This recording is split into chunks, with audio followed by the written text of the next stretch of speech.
Is everyone ready? It was Sunday, after church. All my chores were done. I was sitting on the stoop of our home, trying to think what to do. I wondered if it'd be worth it to go fishing for an hour. Before it got dark, I got that question answered when Cody came walking up the road, waving at me. Evening, Eli. Evening, Cody. What you doing, Eli? I was thinking about going fishing. You want to come? I got something that's more interesting than watching you fish. I got a mystery. The award-winning African-American children's novelist, Christopher Paul Curtis, brings to life the story of 11-year-old Elijah Freeman.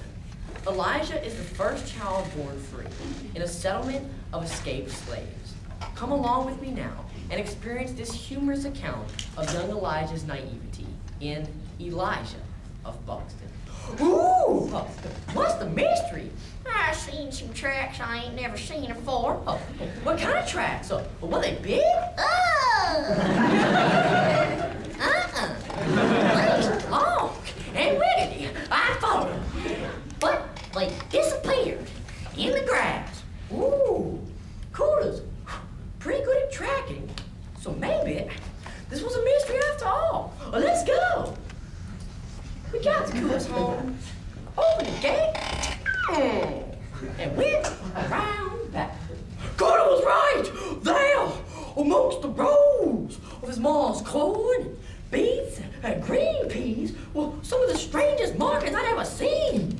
They was long and skinny and six wiggling lines. You got me. I ain't never seen such tracks nowhere.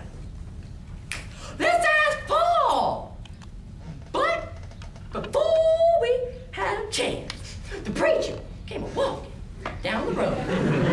He ain't that tall like a common preacher that's got a church or nothing, but he tells anyone that'll listen that he's the right Reverend Deacon of Dr. Zechariah Corner ever found. That he's the most smartest, educated man anywhere around.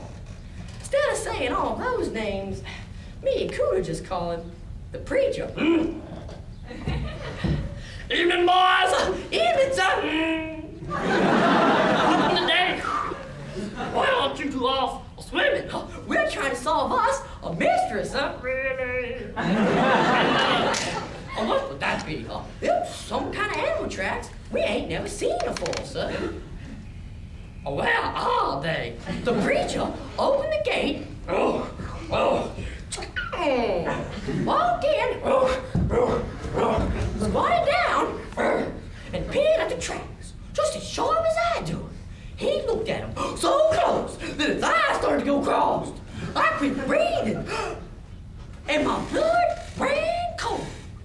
All of a sudden, the preacher shouted, "Lord have mercy! No! No! No! I knew this was gonna happen. I just prayed it would be this soon. What? What's gonna happen? I want them. Now, somebody has accidentally toted some of those horrible creatures up here. What's somebody told up here, sir? Hoop snakes! Hoop snakes! What's a hoop snake, sir? I suppose I have to tell you, boy, that I don't want this to get any further than the three of us. Please, sir, tell us what you mean. Down home, there's a vile breed of snake called a hoop snake. Not only can it outrun a racehorse, it's been known to kill a fully grown bear with one bite. Any other snake, except for one thing. What? They have the habit of sticking their tails in their mouths and biting themselves.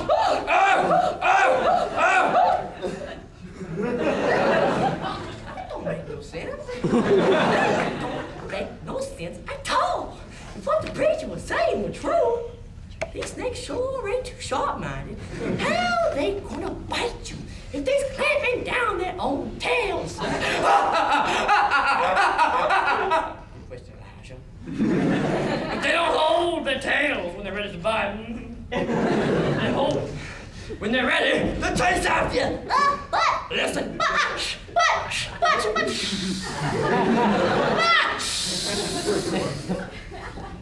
And my own brothers, you better listen good. This may save your lives.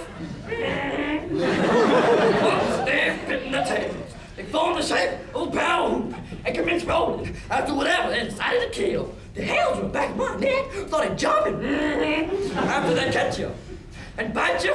The true horror begins. You're doomed. How come? Because the poison gets into your blood too quick. Within hours, you commit swelling to your skin. You soft and rotten as a ripe peach left in the noonday sun. What? It swells up. It swells so much that after exactly 7.5 days, the pressure in your body becomes too great and you explode. Like an overheated steamroller.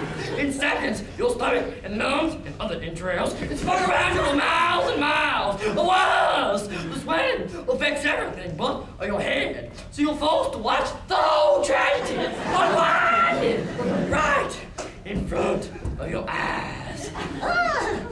Well, sir, at least you die quick and ain't left to do much suffering. Still waiting. It's 14 endless days after your explosion before you pass on. And it's no pleasant death either. You finally die from starvation. Starvation! How come you don't eat nothing, sir? Because, Elijah, no matter how much food you swallow, it simply falls to the hole where your internal organs used to be and drops to the ground in front of you. Those tracks were fresh. Looks like a mama. Oh! And a papa. And a slew of babies. Which means we're too late. Too late. Too late. They already started breeding. From the look at those tracks we're going, I'd say they're hungry. And I've started a hoop snake hunting party. Boys, I need you to solemnly promise me something. I want you both to swear on your mother's lives that if I'm ever bitten by one of those horrible beasts, you take this pistol and put a bullet in my brain. I'd rather be shot dead. Such a horrible, prolonged death. Or raise your hands. I need each of you to promise me to blow my head right off my shoulders.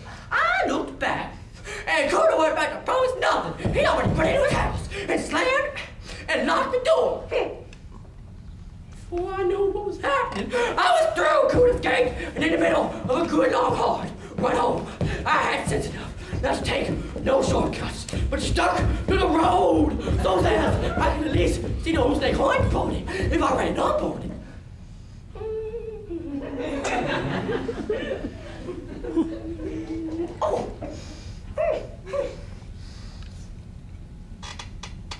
Elijah? I pulled Mo in the house and slammed the door behind him.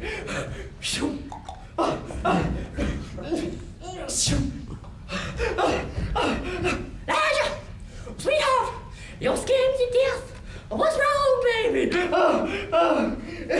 Once my breathing got up to me, I didn't know about the hoop snakes. I was in the woods, rolling around, looking for something to kill.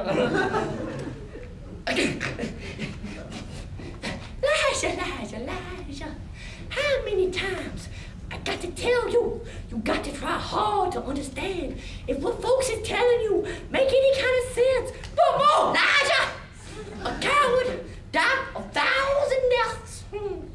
A brave boy don't die but once. But more, I ain't looking to die for one time. Especially not no hoop snake fight. It's better to get your head blown